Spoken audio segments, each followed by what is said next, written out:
The Oscars have a reputation for recognizing important and artful films, with blockbusters mainly relegated to the crafts categories.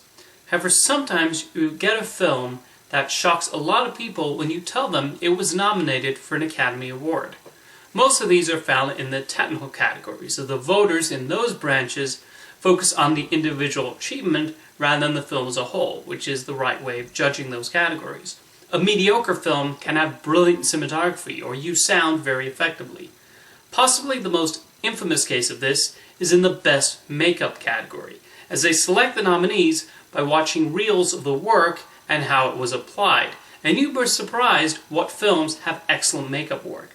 For example, only one film starring Adam Sandler has ever been nominated for an Oscar. It's not Punch Drunk Love, it's not Funny People, it's not Hotel Transylvania 2, or Spanglish, it's not even Pixels. Click managed to get recognized for its makeup and how it aged Sandler's character through the years.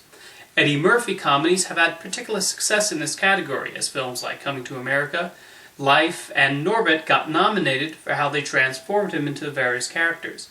The Nutty Professor even won, but when you have a legend in the field like Rick Baker, you're guaranteed to have top quality makeup. Jackass Presents Bad Grandpa was nominated for making sure Johnny Knoxville could fool people into thinking he was a dirty old man. Heartbeeps was recognized for turning Andy Kaufman into a robot, and Austin Powers, The Spy Who Shagged Me, got a nomination for the heavy prosthetic work that went into Fat Bastard. Best Original Song is a category where sometimes a song lives on more than the film, and when we find out what movie it originated from, a lot of us say a collective, huh? The Oscar-nominated The Prayer is a song that has been famously sung by folks like Josh Groban and Celine Dion. Yet not many people know it was originally written for Warner Brothers' animated Disney knockoff Quest for Camelot. Starship's chart-topping single Nothing's Gonna Stop Us Now was a big hit in the 1980s. But a lot of people forget it originated in Mannequin, or manic comedy about a man who falls in love with a department store mannequin. The Look of Love is one of Burt Bacharach's most famous songs from the 1960s, but it was actually written specifically for the disastrous James Bond spoof Casino Royale. Junior, that really stupid comedy with Arnold Schwarzenegger getting pregnant, and the second Beethoven movie were also recognized in the Best Original Song category, for tunes I'm sure most of you don't even remember. Lately, the animation branch has consisted of the most adventurous members in the Academy, with then nominating some underseen little artistic gems and giving them wider attention. However, when the category was introduced, it took a number of years before there were enough viable entries and they did not have to resort to filler nominations.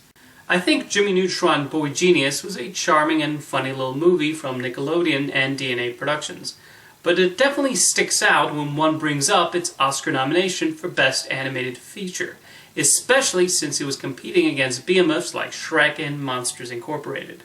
The real surprise, though, has to be Shark Tale. Yeah, that DreamWorks movie with the creepy fish that have the faces of the celebrities voicing them and tired pop culture references.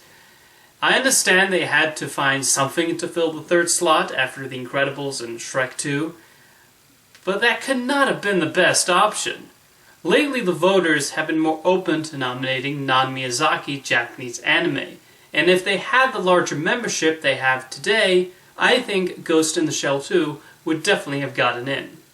Speaking of animated nominees, albeit an actually deserving nomination, there was a popular Cartoon Network show that was honored with an Oscar nomination for Best Animated Short. Cow and Chicken, Dexter's Laboratory, Johnny Bravo. It was actually Courage the Cowardly Dog. John Dilworth's pilot episode, The Chicken from Outer Space, played at animation festivals, qualifying it for the Oscar, and so Courage found himself in the company of Mickey Mouse and Wallace and Gromit that year. And he was definitely worthy too. In recent years, the Academy has given Best Picture to films like Argo, The Artist, and Birdman, films which are about show business and the film industry.